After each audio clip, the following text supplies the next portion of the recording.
In the far West Pacific, the sun is just breaking over the China Sea.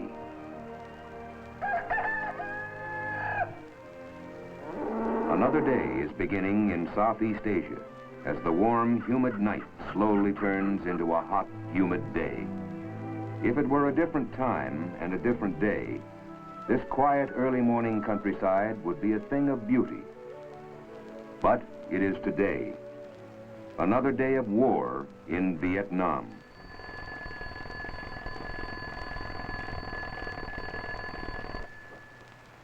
And to think I could have had the swing shift this week. So what's better, sleeping during a stinking hot night and working during a stinking hot day, or vice versa? Answer, a cold shower. At the air bases, the long night's work is all but finished. Tired men look to others to take up their labors. War, like any other human effort, is carried out on a day-to-day basis. In Vietnam, the days are long, and the effort is great.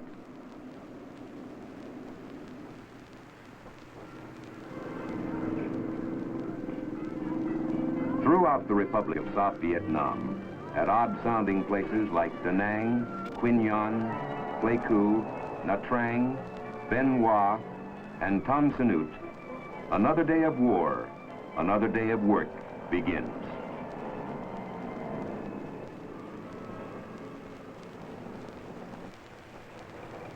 In the early light on the line, ordnance men and maintenance men prepare aircraft for their first missions of the day. I've never in my life worked as hard as I have since I came over here.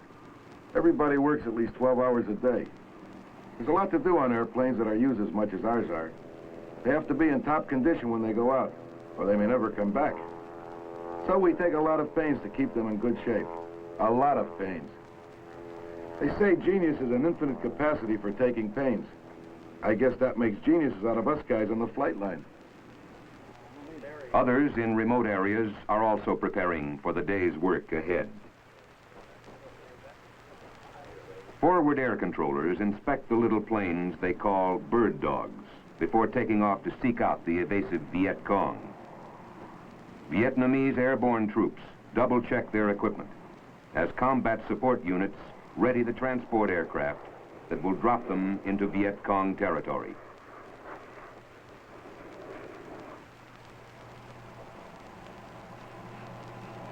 Every man is not a hero, and every man does not fly.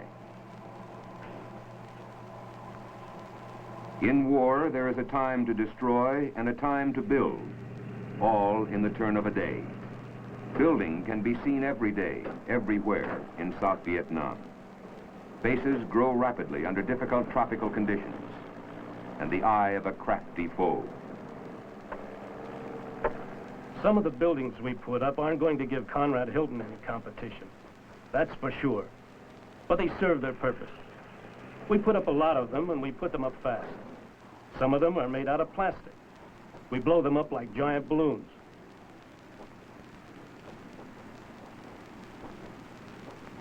You like being part of this whole thing because you know you're doing something worthwhile. I don't only mean for the troops that are going to use these facilities, although that's certainly important. But there's something else. You get the feeling you're helping build something more permanent. Something that'll be here a long time after we're gone and this mess is settled.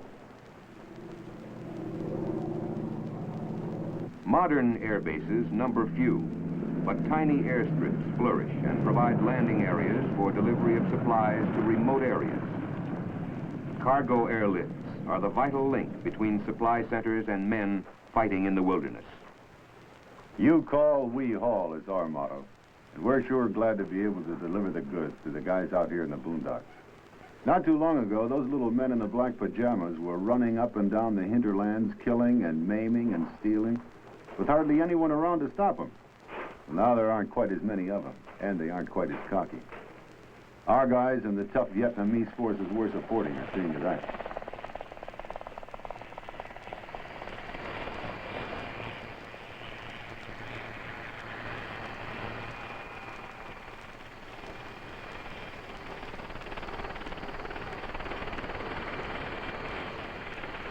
Fighting out in the sticks like they do means we have to bring them everything they need. anywhere they are, any way we can.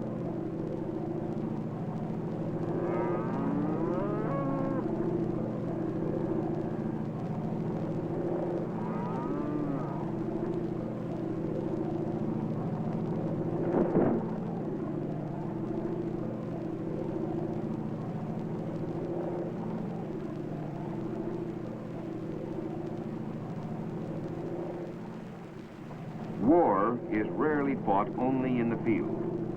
In Vietnam, perhaps more so than ever before, it is also fought in the minds of men. The weapons are words and ideas.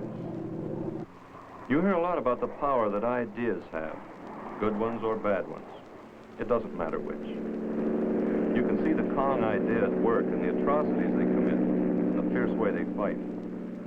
I suppose they believe, just like we do, in what they think they're fighting for. They just don't happen to know what they're really fighting for, or against. So we try to let them know with our leaflets and broadcasts.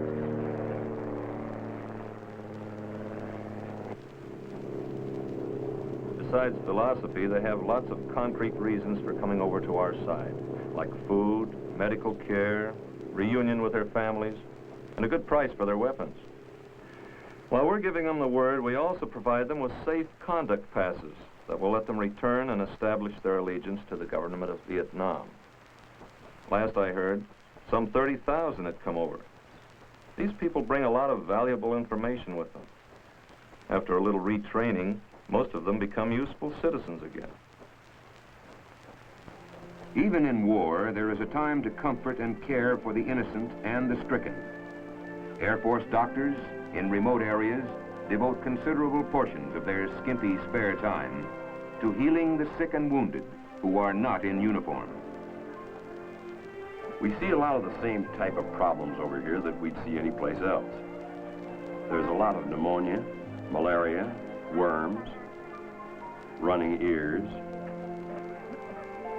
and tuberculosis. These long-suffering people are extremely grateful for anything we do for them. We often treat entire families with a variety of problems. A large number suffer from anemia and the effects of malnutrition. Iron tablets and vitamin pills usually put them back into pretty good shape again.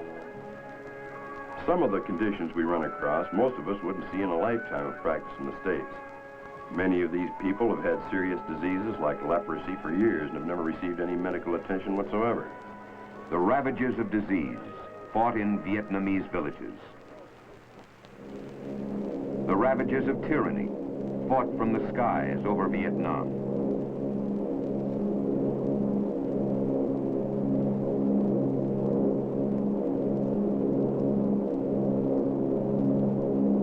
An Air Force combat control team drops into a Vietcong infiltrated area to set the stage for a Vietnamese airborne division that will follow.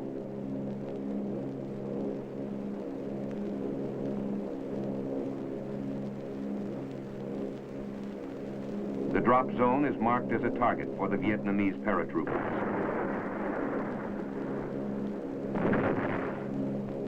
The control team maintains radio contact with the aircraft until it is in position for the drop.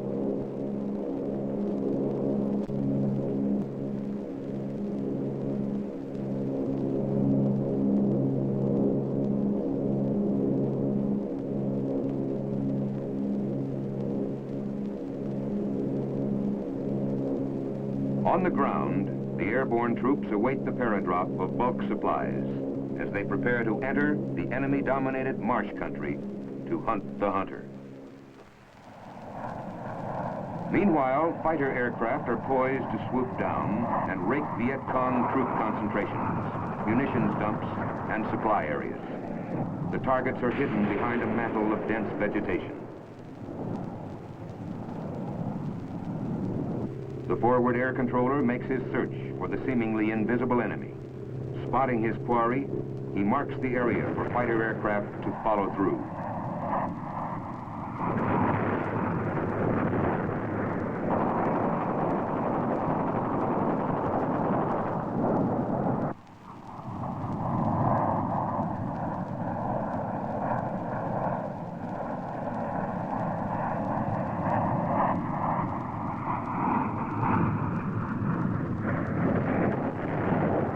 The cutting edge of air power slashes into the thickets of Vietcong strength.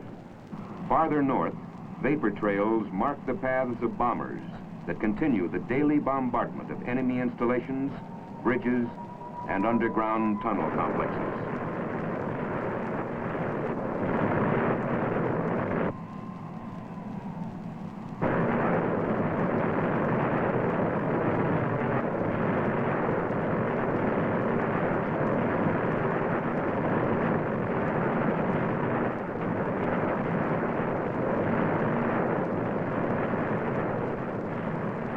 In war, there are always losses.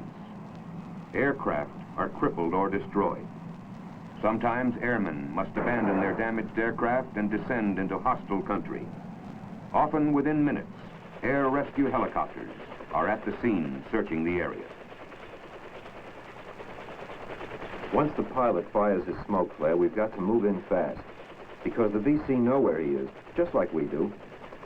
We go in so low to drop the cable that a well-aimed pistol shot could probably down the helicopter. But there's a pilot down there, and probably hundreds of VC closing in on him. So the order of the day is, don't drag it. In war, there are many harsh reminders that freedom is not without its price. Every day, misfortune mingles unannounced among our fighting men.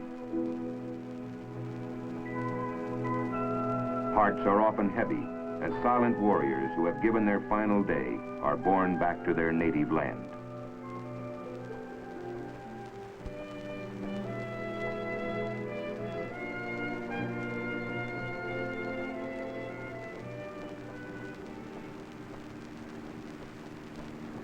Each day in Vietnam, young Americans put forth a determined effort to stem the unpredictable tide of tyranny. The greater the effort of each day, the greater the total effort, which leads to final victory or defeat.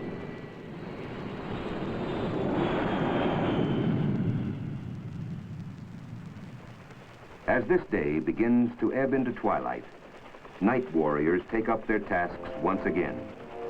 For them, there will be no sleep during the passage of time that brings tomorrow and another day of war in Vietnam.